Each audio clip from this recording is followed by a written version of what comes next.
Hello! మన దగ్గర ఇనుము పాత్రలు ఉంటాయి కదండీ!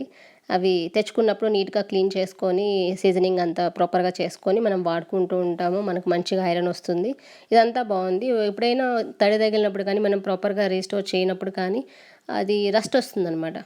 అలాంటప్పుడు ఏం చేయాలంటే నాకు అదే అయ్యింది. అదే ఇక్కడ చేస్తా ఉన్నాను. సరే ఎవరికైనా యూజ్ అవుతుంది కదా అని చెప్పేసి పెట్టానిక్కడ. ఏంటంటే ఇక్కడ నేను అది ఫస్ట్ క్లీన్ చేసేసుకోవాలి మనం.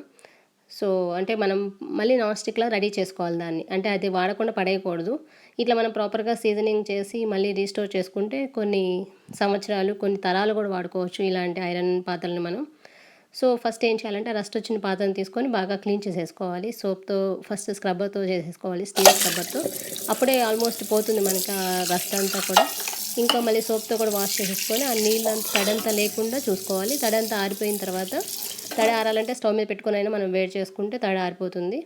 ఆరిపోయిన తర్వాత కొంచెం ఆయిల్ అప్లై చేసేసి స్టవ్‌ని హై ఫ్లేమ్‌లో ఇది మొత్తం టిష్యూతో కానీ, ఒక కాటన్ క్లాత్‌తో కానీ తీసుకొని బాగా అప్లై చేసుకోవాలి. ప్రతి సర్ఫేస్‌లో ఆ పాత్రలో ఉన్న ప్రతి పార్ట్‌కి ఆయిల్ అప్లై అయ్యేలాగా మనం అప్లై చేయాలనమాట. స్ప్రెడ్ చేసేయాలి ఆయిల్‌ని. ఐదర్ కాటన్ క్లాత్ అయినా తీసుకోవచ్చు, మనం టిష్యూ పేపర్ అయినా తీసుకోవచ్చు.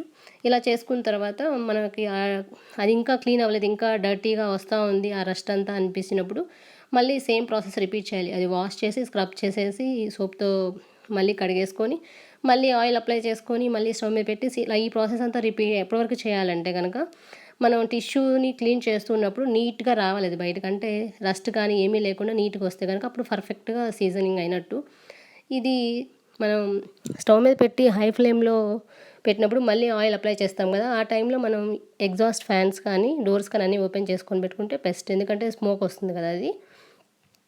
సో, ఈ ప్రాసెస్ అంతా ఇట్లా చేసిన తర్వాత మనకి ఎప్పుడైతే టిష్యూ గానీ, కాటన్ క్లాత్ గానీ నీట్‌గా వస్తుందో క్లీన్ చేసినప్పుడు, అప్పుడు అది వెల్ సీజన్ అయిన అంటే మనం రెడీ అయిపోయినట్టు. మనకి ఇంక నెక్స్ట్ నాన్ స్టిక్ లాగా రెడీ అయిపోతుందనమాట.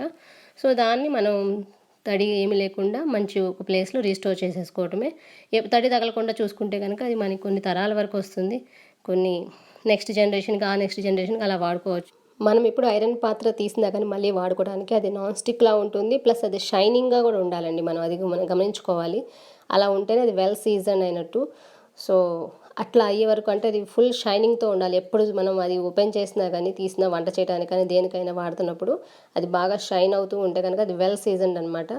సో, అప్పుడు మనం నీట్‌గా క్లీన్ చేసేసుకొని మళ్ళీ ఫ్రెష్‌గా వాడేసుకోవటమే. ఇట్లా అది అయిపోయిన తర్వాత మళ్ళీ ఇదే ప్రాసెస్‌ని ఇలా చేసుకొని నీట్‌గా రీస్టోర్ చేసేసుకున్నామంటే తడి తగలకుండా అట్లా పెట్టుకున్నామంటే కనుక అది చాలా కాలం మనకు వస్తాయన్నమాట. ఇది మీకెవరికైనా తెలిసిన వాళ్ళకి ఇట్లాంటి ప్రాబ్లమ్‌తో ఫేస్ చేస్తే గనక ఈ వీడియో యూజ్ అవుతుంది అనిపిస్తే గనక వాళ్ళకి షేర్ చేయండి. ఈ వీడియో మీకు నచ్చితే లైక్ చేయండి. మీ కామెంట్‌ని నాతో షేర్ చేసుకోండి. Thank you so much for watching. Have a great day. Bye.